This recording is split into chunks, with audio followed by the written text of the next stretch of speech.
Assalamualaikum warahmatullahi wabarakatuh.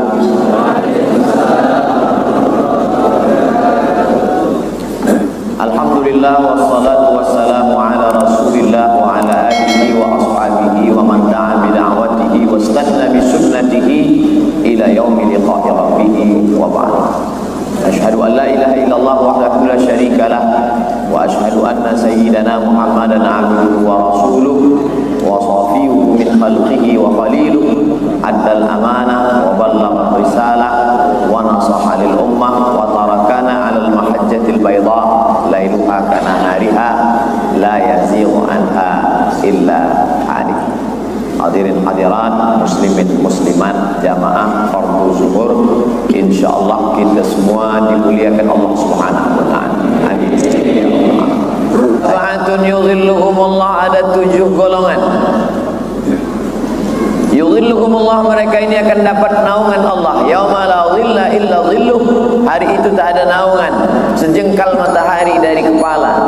Ada yang tenggelam karena peluknya sampai ke lutut, ke sepinggang, ke leher, panas. Tapi ada yang mendapatkan naungan, ada yang mendapatkan atap tempat berteduh. Pokok kayu tak lagi ada. Masjid na'udzubillah hancur. Wa takunul jibalu kal'ihnil manfush. Gunung-gunung seperti bukit-bukit seperti bulu kambing dihembus angin. Rata semuanya, hancur berkeping. Idza sama'un fatarat, langit terbelah. Wa idzal kawakibun tasarat, planet bertabrakan. Wa idzal biharu fujirat, lautan naik ke daratan, tsunami kata orang Jepun. Wa idzal quburu bu'thirat, semua yang dikubur bangkit tegak hidup berdiri. Innama amruhu idza arada syai'an ayaqula lahu kun fayakun. Tapi saat itu ada orang yang mendapatkan naungan. Siapa dia? Rajulun qalbuhu mu'allaqun fil masajid, orang yang hatinya tergantung di masjid. Tapi masjid apa? Muhammad Bolkiah Serusop diberi tajuk bukan tergantung di masjid, terpaut di masjid. Terserahlah nak tergantung nak terpaut, yang penting di masjid. Apa maknanya? Ala fil jasadi mudghah, di dalam badan ini ada segumpal, ada sekepal, ada segenggam. Idza salahat salahal jasadu kulluh, kalau yang segenggam, sekepal, segumpal ini baik, yang lain ikut menjadi baik. Ala wahyal qalb, hati. Sebenarnya bukan hati, jantung. Sebab yang sebesar kepal genggam ini jantung. Masjid, maka insyaallah saya yakin dan percaya yang hadir jamaah zuhur ini adalah orang-orang yang hatinya tergantung. Ada beberapa hal yang membuat hati tergantung di masjid. Yang pertama, seberapa banyak orang duduk dekat dengan masjid tapi tak pernah datang ke masjid. Tapi ada satu kampung Bani Salim jauh dari masjid, dan mereka datang kepada Nabi Muhammad sallallahu alaihi wasallam, ya Rasulullah, kami ingin menjual tanah kami di kampung Bani Salim sebab kami ingin duduk dekat Masjid Nabawi, kami ingin salat bersama engkau. Apa kata baginda? Apa kata Rasulullah sallallahu alaihi wasallam? Jangan jual tanah kamu, tetaplah kamu berada di kampung Bani Salim, datang berjalan kaki, kerana langkah tapak kaki kamu, langkah pertama menghapus dosa, langkah kedua mengangkat darjah, langkah ketiga menghapus dosa, langkah keempat mengangkat darjah. Wa naktubu ma qaddamu wa atharahum, kami tulis langkah-langkah tapak kaki mereka. Ini yang pertama membuat orang gemar ke masjid, karena menghapus dosa bukan setakat istighfar astaghfirullah. Menghapus dosa bukan hanya haji dan umrah, al-umratu ilal umrati, satu umrah ke umrah berikutnya, kafaratul lima bainahuma, menghapus dosa-dosa. Tapi ada satu lagi, hapus dosa angkat darjah, hapus dosa angkat darjah, hapus dosa angkat darjah, melangkahkan kaki ke masjid. Sekarang banyak juga orang angkat kaki ke masjid, banyak juga orang melangkahkan kaki. Apa? Exercise. jogging, lari. Bukan. Itu hanya setakat badan sehat saja. Tapi dalam Islam badan sehat tak ada guna. Badan sehat kalau tidak dibawa beramal tak ada manfaat. Badan sehat hanya akan menjadi makanan cacing tanah. Badan sehat mesti kerana lillahi ta'ala. Oleh sebab itu orang yang datang berjalan ke masjid, dua-dua dia dapat. Badannya sehat, hatinya sehat, ridha Allah, dan dia menyebabkan hati tergantung di masjid. Maka dari awal-awal hidup ini subuh, urat-urat masih belum lagi lurus, darah belum lagi mengalir normal, maka pada saat itu dia berjalan, udara masih lagi bersih masuk ke dalam paru-paru dia hembuskan, belum lagi ada asap, belum lagi ada yang membuat susah bernafas. Maka pada saat itu ada keberkahan dalam hidupnya sesuai doa Nabi sallallahu alaihi wasallam, Allahumma barik li ummati fi bukuriha, berikanlah berkah pada umatku ini di waktu pagi. Siapa yang paling banyak berkah dalam Islam? Orang yang paling awal jaga dari tidurnya. Siapa yang paling banyak mendapatkan kebaikan dalam Islam? Sesuai doa Nabi SAW, rakaat al-fajri, 2 rakaat qabliyah subuh, khairun minad dunya wa ma fiha, lebih baik daripada dunia dan seisinya. Ini motivasi untuk sholat berjamaah yang pertama. Langkah kaki menghapus dosa, mengangkat derajat. Yang kedua, manakala dia sudah duduk di masjid menunggu azan, disitulah mulai dapat doa malaikat. Bukan doa tuan imam, bukan doa tuan guru, bukan doa ulama, bukan doa orang balik haji. Kita selalu minta doa Habib, doa baik, tapi ini doa malaikat, makhluk yang tak berdosa. Langkah kaki masuk masjid, Rabbil firli dhunubi waftahli abwaaba rahmatik, ampunkan dosaku, bukakan pintu rahmat. Mengapa orang masuk masjid minta pintu rahmat? Kerana di dalam masjid malaikat sudah siap berdoa. Doa malaikat untuk orang yang dalam masjid dua, Allahumma ighfir lahu, Allahumma arhamhu, Allahumma ighfir lahu, Allahumma arhamhu. Rahmati dia, ampunkan dia. Coba kita tengok doa malaikat, tengok pula doa orang masuk masjid. Doa orang masuk masjid, Rabbil firli dhunubi waftahli abwaaba rahmatik. Doa malaikat untuk orang dalam masjid, Allahumma ighfir lahu, Allahumma arhamhu. Sama, ampunkan dosaku, rahmati aku. Apa kata malaikat? Ampunkan dosanya, rahmati dia. Inilah doa yang paling makbul. Selangkah masuk ke dalam masjid, saat itu juga pintu-pintu langit terbuka oleh doa para malaikat. Dan malaikat tak pernah berhenti berdoa. Allahumma ighfir lahu, Allahumma arhamhu, Allahumma ighfir lahu, Allahumma arhamhu, Allahumma ighfir lahu, Allahumma arhamhu, ma lam yahdats, selama wudunya belum batal, atau yang sharif, atau dia keluar dari dalam masjid. Batal wudunya, berhenti doa malaikat. Keluar dari dalam masjid, berhenti doa malaikat. Tapi kalau softnya bersambung, walaupun macam tadi malam sampai di parking, tetap doa. Sebab apa? Soft tidak putus.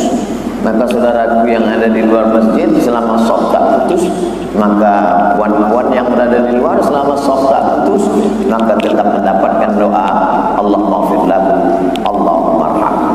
Ini motivasi kedua. Yang ketiga, siapa yang aminnya serentak dengan amin malaikat, ghufira lahu ma taqaddama min dzambi, diampunkan Allah dosa-dosanya yang lalu. Bila itu? Salat Jumat, salat Maghrib, salat Isya, salat Subuh. Ghairil maghdubi alaihim waladdallin.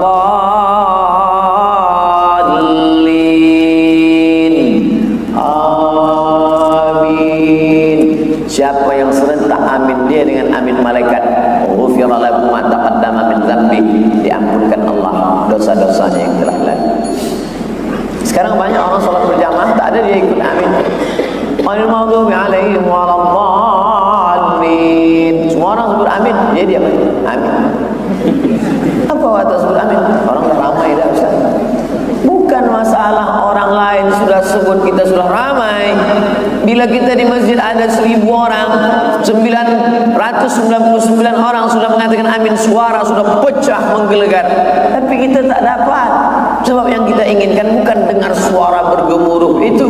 Yang kita inginkan adalah serentak amin kita dengan amin malaikat. Tapi jangan terlampau bersemangat sampai mendahului imam. Idza ammanal imam, kalau imam mau mengucapkan amin, fa aminu, barulah engkau ucapkan amin. Ini banyak juga yang makmum terlampau bersemangat, amin.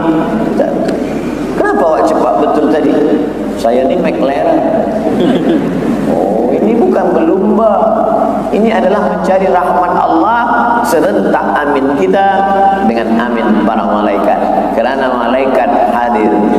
Yang keempat, masjid-masjid di Brunei Darussalam, Masya Allah, Tabarakallah, lepas subuh ada tazkirah, lepas duha ada tazkirah, lepas zuhur ada tazkirah, lepas asar ada tazkirah, lepas maghrib ada tazkirah, lepas isya ada tazkirah. Ustaz Somad tahu dari mana? Saya dari subuh tak berhenti sampai isya nanti. Tazkirah. Ini tazkirah ini bukan setakat tazkirah saja.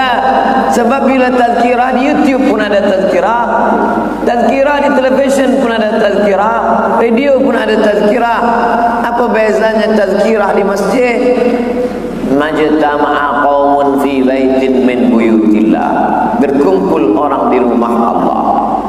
Satu, yatsluna kitab Allah, ada hamba Allah yang membaca ayat Allah. Dua, wa yatadarasunahu fima bainahum, mereka duduk kaji isinya macam yang kita lakukan sekarang.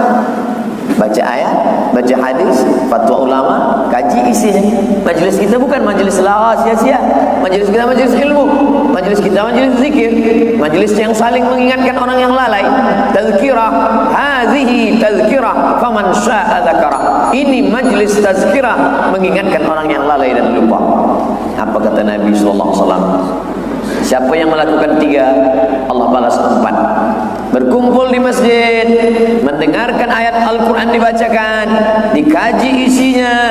Pertama, nazalat alaihimus sakinah, turun ketenangan ke dalam hati.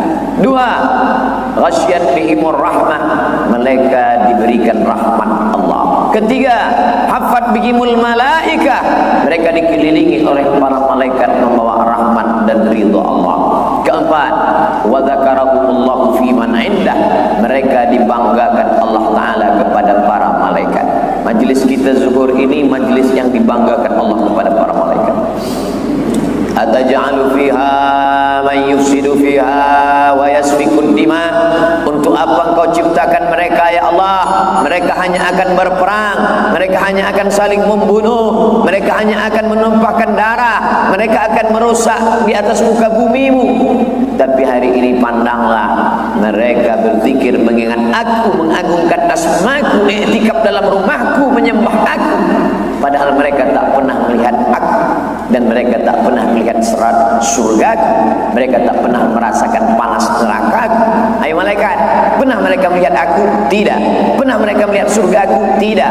Pernah mereka merasakan panasnya nerakaku? Tidak. Sedangkan belum pernah merasakan 3 ini pun mereka makmurkan masjidku. Maka majlis ilmu, majlis yang dibanggakan Allah kepada para malaikat. Ini tak kita dapatkan di majlis al-YouTubiyah, majlis YouTube. Tapi ini kita dapatkan dalam majlis ilmiah, majlis ilmu di masjid. Idza marartum bi riyadil jannah, kalau kamu lalu di taman-taman surga, farta'u, jangan tinggalkan taman surga. Ada makanan, ikut makan. Ada minuman, ikut minum. Kata sahabat, mana ada taman surga di dunia? Di dunia tak ada taman surga ya Rasulullah. Kata Nabi, ada. Apa itu taman surga? Majalisuz zikir, majlis zikir.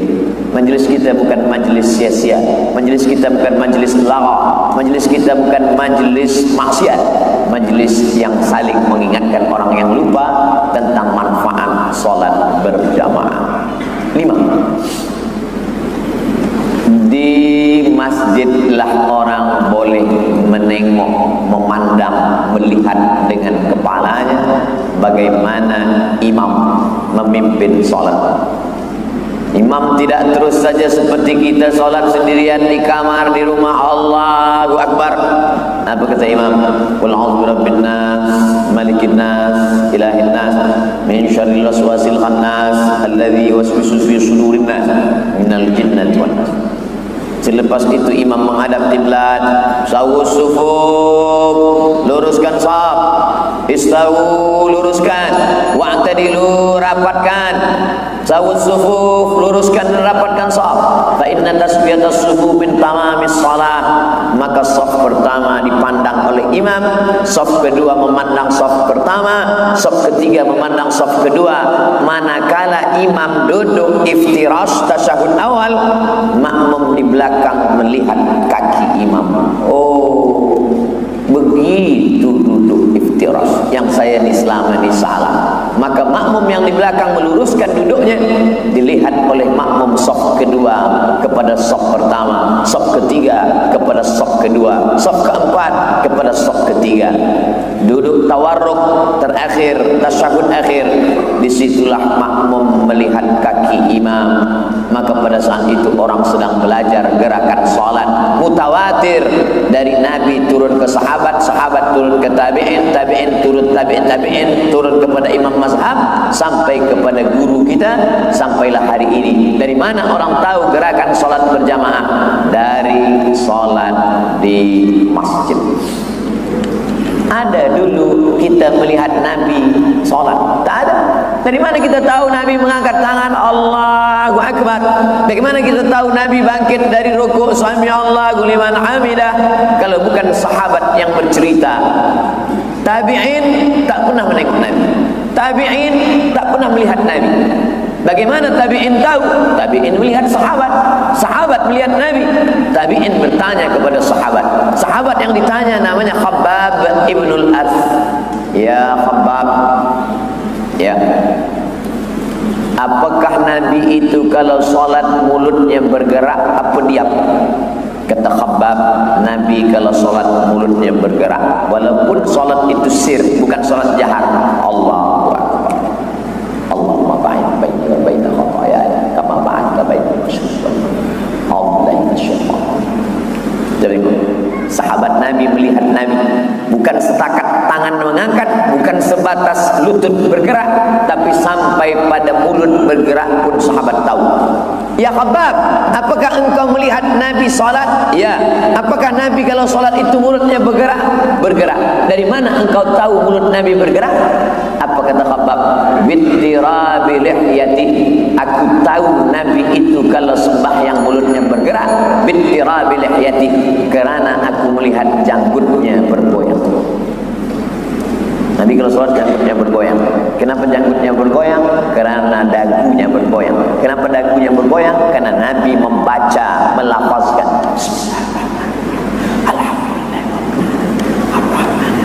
hamsah namanya. Hamsah di agak-agak suaranya terdengar telinga kita, bukan telinga orang lain. Bila ada orang sholat sampai terdengar telinga orang lain, dua kemungkinan. Mungkin dia jahil atau peka. Kalau dia alim belajar, pasti dia hanya setakat telinga dia saja. Ada pun orang yang sholat diam, Allahu Akbar. Mata pula menengok-nengok, cantik kan? Apa ni? Bagaimana kita mendapatkan pengetahuan? Ini semua melalui sholat berjamaah. Nah,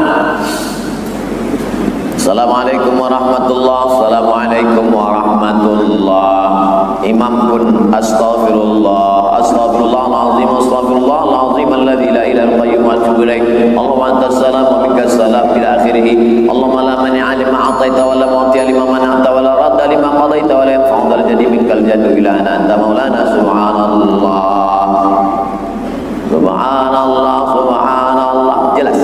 Mungkin kalau sendiri kena nak cepat tak jelas.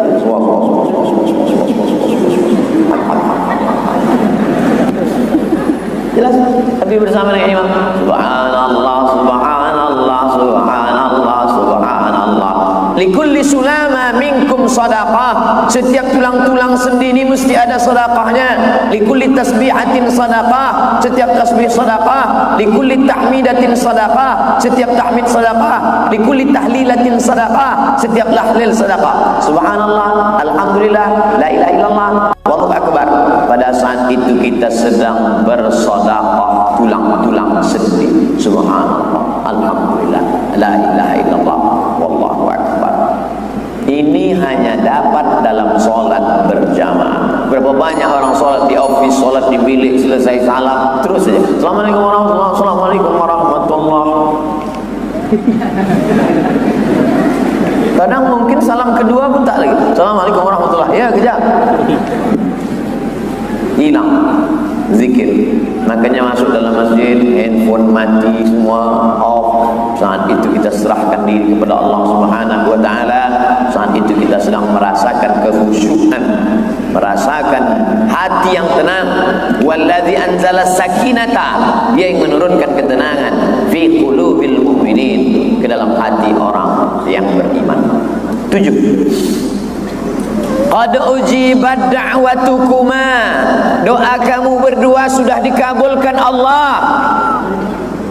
Doa kamu berdua dikabulkan Allah. Padahal yang berdoa satu orang, yang berdoa Musa, tapi kamu berdua dikabulkan. Kata Imam Abul Fida Ismail Ibnu Katsir dalam tafsir Al-Qur'anil Azim, yang berdoa itu Musa. Lalu satu lagi siapa? Harun di belakang mengaminkan doa Musa. Ya Allah, tolong kami akan menghadap Fir'aun. Amin. Tolong kami beri kekuatan karena kami akan menghadap musuhmu ya Allah. Amin. Setakat mengucapkan amin, ikut dengan doa. Ini sekarang banyak juga orang selepas sembahyang dia tak nak lagi mengaminkan doa imam. Lepas sembahyang balik, awak tak aminkan doa imam. Doa yang lama belum kabul lagi Ustaz.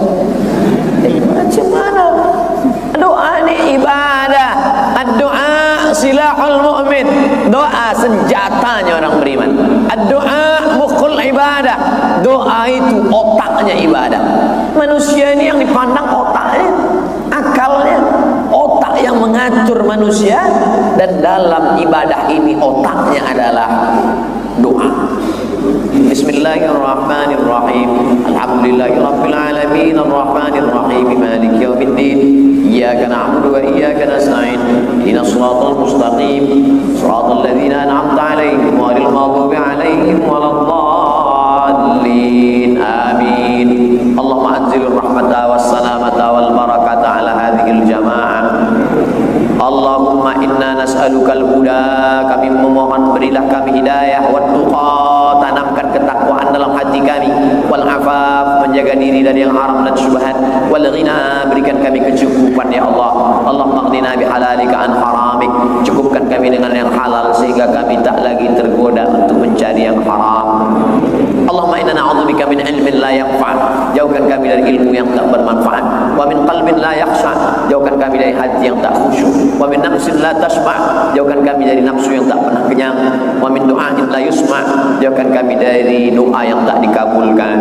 Allahumma taqabbal minna salatana, terima salat kami, wa siyamana, puasa kami, wa ruku'ana wa sujudana wa takhasyu'ana wa ta'abbudana, wa tammim taqsirana, sempurnakan segala kekurangan-kekurangan kami ya Allah. Allahumma tammim lana bil khair, sempurnakan segala kekurangan kami dengan kebaikan. Wa adkhilnal jannata ma'al abrar, masukkan kami ke dalam surga bersama orang-orang yang saleh. Rabbana hab lana minas salihin, jadikan anak kami anak yang saleh dan salihah. Allahumma ja'alna bana'ana wa banatina min hufazil Qur'an wal hafizat, jadikan mereka menjadi para penghafaz Al-Quran.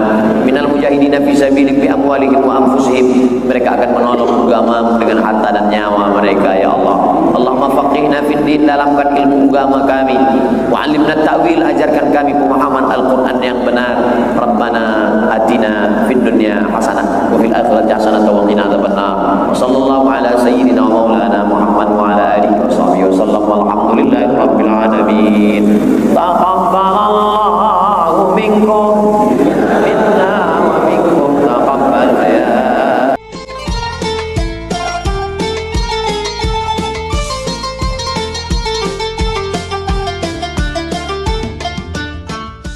salasun muhlikatun, 3 yang dapat membinasakan manusia. Yang pertama yang membinasakan kita ini adalah syuhun muta'un, sifat syuh yang selalu ditaati, diikuti. Syuh ini selalu diterjemahkan dengan pelit. Pelit ini dalam bahasa Arabnya 2, satu bakhil, satu syuh. Beda bakhil sama syuh begini. Bahasa Indonesianya diterjemahkan bakhil pun pelit, syuh pun pelit, tapi sebetulnya beda. Bedanya begini. Misalnya kita pulang dari masjid ini, jalan ke tempat lontong sayur. Misal kita pun makan. Pas giliran membayar, saya keluarkanlah duit. Berapa harga lontong sayur di Air Joman? 10.000. Sebetulnya 10, tapi kan udah lama kenal 6.000 lah. Nah, kan? Saya keluarkanlah duit 6.000. Saya bilang, Bu, berapa Bu? Kata ibu, itu semuanya 60 Pak, karena kalian 10 orang. Saya keluarkan 6.000. Saya bayar yang punya saya aja. Tak mau duit saya itu meleleh ke orang lain. Itu namanya bakhil. Apa namanya? Bakhil. Kalau duit itu hanya untuk dia saja, itu namanya orang ini bakhil. Kalau syuh tadi, pas giliran membayar, dibilangnya ke kawannya, sakit pula perutku. Duit dia jangankan ke orang lain, ke perut dia sendiri pun tak mau dia. Duit dia disimpannya untuk beli sawit. Duitnya tak mau meleleh sama sekali. Itu namanya syuh. Jadi antara bakhil dengan syuh mana yang lebih parah? Syuh. Makanya dalam Quran dikatakan, wa may yuqa syuhha nafsihi, siapa yang selamat dari penyakit syuh, fa ulaika humul muflihun. Ulaika humul muflihun, itulah orang beruntung. Subuh ini insyaallah kita selamat dari penyakit syuh. Amin. Kalau mau ngetes nanti balik dari sini, pergilah ke tempat lontong sayur. Biar nampak mana yang bakhil, mana yang syuh. Biasanya orang kalau dapat meteran, dapatnya meteran, itu dipakainya untuk mengukur orang apa untuk mengukur dirinya? Mengukur orang lain. Begitu orang kalau udah pengajian, dipakainya untuk mengukur orang lain. Habis itu nanti makan, ini kawanku ini udah bakhil nih nampaknya. Kawan ini syuh. Kalau kita tidak, kita kalau dapat ilmu itu untuk mengukur diri kita tidak bakhil, kita tidak syuh. Insya Allah kita termasuk orang-orang yang dermawan, insya Allah. Amin. Makanya ada orang dikasihnya nama anaknya, siapa nama anak kau itu? Dermawan. Kenapa? Suka mencari derma. Dermawan itu bukan itu maksudnya. Dermawan itu dia suka berbagi kepada orang lain karena sudah selamat dari penyakit syuh. Yang membinasakan yang pertama manusia ini adalah syuhun muta, sifat bakhil, pelit, kikir, medit, kedekut, apa lagi? Polit, pedangki. Yang dipeturutkan manusia ini makin tua makin pelit atau makin dermawan? Mengaku orangnya. Manusia ini kata orang, ibu kenapa tak bersedekah Bu? Nantilah Pak Ustadz, anakku masih sekolah. Nanti kalau udah tamat anak ini sekolah, insya Allah begitu tamat anak sekolah makin pelit. Kenapa? Anak kuliah pula, biaya makin mahal. Semester belum dibayar. Mau uang ujian, mau uang wisuda lagi. Sidang terbuka 10 juta, sidang tertutup 15, buka tutup 25. Nantilah Pak Ustadz, kalau udah wisuda anakku ini, insya Allah aku mau menyumbang. Begitu anak wisuda tak juga. Kenapa? Anak mau kerja pula, menyiapkan duit sogoknya lagi. Betul tidak? Betul semua kata orang. Begitu anak udah kerja, nanti kalau anakku ini udah kerja, insya Allah aku mau menyumbang Pak Ustadz. Begitu anak udah kerja tak juga. Kenapa? Biaya nikah lagi. Tahu dah berapa sewa gedung? Bukan cukup sekarang pakai layar tancap. Nantilah Ustaz kalau anak ini udah nikah, insya Allah. Begitu udah anak udah nikah, pelit juga. Kenapa? Mengandung pula cucu mau lahir. takut operasi sesar. Menantu tadi asik tidur siang. Jadi kalau diperturutkanlah bakhil ini sampai mati kita tidak akan pernah bersedekah. Ini kita ini sekarang di daerah mana ini? Erjoman. Saya tak tahu. Berangkat dari Siau, pejam mata saya tiba-tiba sampai pokok karet. Pejam sekali lagi nampak sawit. Pejam sekali lagi nampak masjid. Orang daerah Erjoman ini, daerah lingkungan masjid kita ini, orangnya sudah selamat semua dari penyakit bakhil. Dari mana Ustaz tahu? Masjidnya bagus. Ini menunjukkan orangnya mewakafkan tanah. Ke belakang saya tadi wudhu, tempat wudhunya bagus, toilet, kerannya banyak, tengok. Entah hidup atau tidak, wallahualam. Hidup. Tak ada lagi tanah tempat parkirnya, keramik turun sampai ke bawah. Dah itu pula lantai teruslah sampai halaman sana, berpagar pula cantik. Mudah-mudahan yang membangun masjid ini kalau dia meninggal dunia dilapangkan Allah kuburnya. Kalau dia masih hidup diberkahi Allah rezekinya. Barakallahu lakum fima ataitum wa barakallahu lakum fima abaqaitum wa ja'alakum tahuran. Begitu cara mendoakan orang yang berwakaf bersedekah. Barakallahu lakum fima ataitum wa barakallahu lakum fima abaqaitum wa ja'alaha lakum tahuran. Kalau hafal. Kalau tak hafal gerak-gerakkan aja mulut. Mana tahu nanti ada orang minta doa kan. Bu, ibu kan orangnya pengajian, ya tolong doakan bu sedekah kami ini. Kalau ditanya apa doa ibu, so kau tanya, itu antara aku sama Allah aja lah. Nah, macam mana cara mengobati penyakit bakhil, bin medit, bin kedekut, bin kikir, bin pedangki, bin polit tadi? Cara mengobatinya adalah pergi ke rumah sakit menengok orang sakit. Sakit jantung, darah tinggi, diabetes, kanker. Ada guna duit di situ? Ada. Guna duit untuk Pak Dokter semuanya.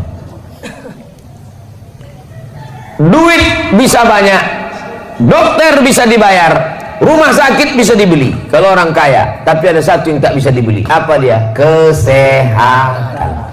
Mudah-mudahan kalau ada di antara kita nih yang sakit, diangkat Allah penyakitnya. Amin. Yang udah sehat-sehat nih mudah-mudahan istiqomah insyaallah. Kalau mau menengok tak ada harganya duit, pergilah ke liang lahat di kuburan. Bisa dipakai untuk menyogok mungkar nakir. Bisa disogok untuk menyogok malaikat maut. Malaikat maut, tambahlah umurku, ku kasih 3 miliar. Bisa? Innama amruhu idza arada syai'an ayyakula lahu kun fayakun. Mati. Mimda mata ya bawati. Modar. Bapak Ibu yang dimuliakan Allah Subhanahu wa taala, inilah dia yang disebut dengan bakhil, pelit, syuh yang diperturutkan tadi. Kalau diperturutkan bakhil ini memang orang tidak akan pernah mau berzakat. Siapa yang penghasilannya 1 tahun 85 gram emas, maka zakatnya 2,5%. 85 gram emas itu berapa tuh Pak Ustadz? 1 gram emas 1 juta. Sebetulnya udah naik 1.200.000, tapi karena kita udah lama kenal 1 juta aja lah. Kapal banyak kali. 85 gram kali 1 juta berarti 85 juta. Siapa di antara bapak ibu ini yang penghasilannya 85 juta di total setahun, maka keluar zakatnya 2,5%. Kalau ditengok dari gayanya, orang ini penghasilannya seminim-minimnya 100 juta ini. Amin. Dari bunyi mengaminkannya aja pun tak yakin. Amin. Amin Pak Ustaz. Orang yang takut nyebut amin itu 2 kemungkinan. Pertama, karena takut ragu. Yang kedua, takut dicatat Bawaslu. Saya pun hati-hati juga ceramah sekarang. Udah diawasi Bawaslu, tak boleh. Ustaz jangan sebut partai, tak ada aku sebut partai. Ustaz jangan sebut nomor, tak ada aku sebut nomor. Ustaz jangan sebut capres, tak ada aku sebut. Ustaz tak boleh sebut nama, tak ada sebut. Cuman aku bilang, yang tidur di rumahku kemarin, itu pun kena tegur juga. Tak boleh sebut calon presiden yang tidur di rumah. Tahu yang tidur di rumahku kemarin? Tak boleh sebut itu. Jangan sebut lagi. Kalau disebut tak boleh bersuara. Payah kali ceramah sekarang. Lama-lama nanti keluar peraturan ceramah mesti pakai isyarat.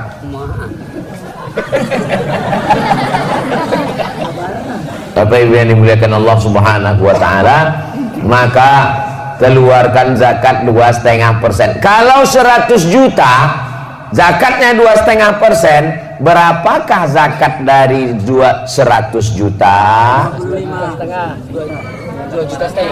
2,5 juta. Jadi kalau ada tabungan Bapak Ibu setahun 2023 kemarin dapatlah 1 miliar. Amin. Berapalah zakatnya? 2.500.000 kalau 100 juta. Kalau 1 miliar 25 juta. Ada orang dibayarnya lah zakatnya 100 juta. Ustaz, saya bayar zakat saya 100 juta. Kalau 100 juta zakat dia, berarti pendapatannya tahun itu, memang kalau belum sarapan nih Pak yang ngitung-ngitung memang. Kalau tuan pergi ke Medan, hati-hati digigit belatung. Kalau awak belum sarapan, memang payah menghitung-hitung. Kalau ada orang membayar zakat 100 juta, itu berarti duitnya 4 miliar. Bapak berapa bayar zakatnya Pak? Aku bayar zakat 100 juta Pak Ustadz. Oh, berarti duit Bapak 4 miliar. Enggak, duitku cuma 400 juta. Loh, kenapa duit Bapak 400 juta Bapak keluarkan 100 juta? Bapak keluarkan 100, berarti Bapak salah hitung. Saya tak salah hitung Pak Ustadz. Kenapa Bapak keluarkan 100? Aku mau memancing rezekiku. Ada jenis manusia macam, cuman manusia yang macam gini tak banyak. Udah hampir-hampir punah lah.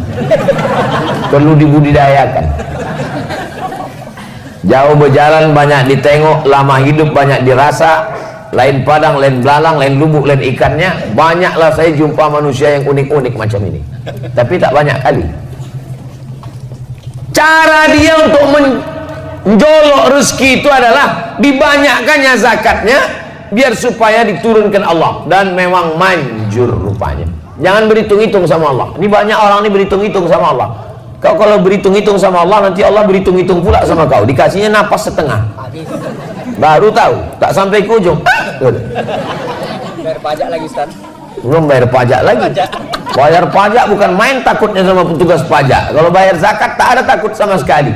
Kita semua akan mati menghadap Allah Subhanahu wa ta'ala. Inilah yang pertama, syuhud muta'. Yang kedua, hawa muttaba', memperturutkan hawa nafsu. Semua hawa nafsu kalau diperturutkan binasa. Makan, dalam Islam boleh makan? Boleh. Tapi ada yang boleh dimakan, ada yang tak boleh dimakan. Jangan semua yang kaki 4 dimakan. Jangan semua yang merayap dimakan. Kereta api pun dimakan. Ada yang boleh dimakan, ada yang tidak, ada yang halal, ada yang haram. Maka Ustaz, kalau memang Allah itu maha baik, kenapa diciptakannya anjing? Kenapa diciptakannya babi? Itu untuk menguji kita ikut Allah atau tidak. Kalau memang Allah itu baik, kenapa diciptakannya setan? Allah menguji kita, apakah kita ini memperturutkan hawa nafsu atau tidak. Masalah makan, kulu, makanlah min thayyibat, makanlah yang baik-baik saja. Minumlah yang baik. Boleh minum tua? Tak boleh. Boleh minum aren? Boleh. Kenapa? Ini memilah dan memilih. Nikah, silakanlah nikah. Yang dinikahi yang baik-baik saja. At-thayyibuna lit-thayyibat, memperturutkan hawa nafsu. Itulah mengapa kita disuruh mengenal hawa nafsu. Macam mana cara mengenal hawa nafsu? Disuruh berpuasa besok hari Senin. Siapa yang puasa besok hari Senin, mengqadha puasanya yang tinggal kemarin Ramadan, sekarang sudah masuk bulan Rajab. Ramadan kemarin belum diganti, ini sudah mau masuk Ramadan lagi, Rajab Syaban, gantinya hari Senin, dapat 3. Qadha dapat, puasa Senin dapat, puasa Rajab dapat. Tapi niatnya cuma satu saja, niatnya puasa qadha. Ibu-ibu yang tinggal kemarin 7 hari qadha. Selalu saya Ustaz Somad nih kalau ceramah yang diingatkannya puasa ibu-ibu aja. Ibu memang tinggal 7, rupanya lakinya 17 hari tinggal. Faman kana minkum maridan, siapa yang kemarin sakit, au ala safarin musafir, fa iddatum min ayyamin ukhar, diganti di hari yang lain. Itulah yang kemarin musafir. Ustaz kemarin ada musafir? Ada. Berapa jarak musafirnya? Jarak qasar sholat 89 km. Dari Air Joman ke Medan itu 180 km. Kalau tak percaya hitung sendiri. Bisa qasar? Bisa, lewat 89 km. Asal bisa qasar boleh tak puasa. Sampai di kereta api, makannya sate, dimakannya kerang, dimakannya udang. Datang orang, kau Islam, kenapa kau tak puasa? Faman kana minkum maridan aw ala safarin fa iddatun min ayyamin ukhra. Ada bapak-bapak badannya tegap berotot, kumis melintang, berbisik bertanya ke saya, Ustaz, apa hukumnya tak puasa? Kenapa bapak tak puasa? Badan bapak sehat. Buah pinggangku udah dicabut dokter 1. Tak bisa aku tak puasa Pak Ustadz, tak boleh kerja berat, tak boleh tak masuk energi ke badan, aku mesti puasa. Maka kalau bapak tak bisa puasa, diganti di hari yang lain. Tapi di hari yang lain saya tak bisa puasa Pak Ustadz. Ramadan tak bisa, Syawal tak bisa, Zulqa'dah tak bisa, sampai mati tak bisa. Maka dibayarkan fidyah. Apa pula fitrah?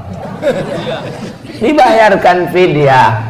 1 hari porsi makan 3 kali, makan pagi, makan siang, makan malam. Lontong pagi 10, makan siang 15, makan malam 15, 10, 40. Jangan hitung-hitung sama Allah, hitung juga lah cendolnya, cuci mulutnya, buahnya, paketkan 50. Berarti yang tak bisa puasa sebulan berarti 50, 500, 1,5 juta. Hawa muttaba. Tapi kalau orang memperturutkan hawa nafsu, disuruh kita puasa untuk mengenal hawa nafsu. Jam 2 siang, mau orang kaya, mau orang miskin, mau diplomat, mau pejabat, kalau udah jam siang mukanya pucat, lapar, haus, mau mengamuk aja bawaannya. Betul? Menengok air sungai ular di Medan, mau menengok sungai Delhi, mau menengok sungai, ditengok air sungai Danau Toba, rasanya mau diminum semua, tak hilang haus. Tapi begitu terdengar suara azan, Allahu Akbar, Allahu Akbar, masuk 2-3 teguk kurma 2 biji,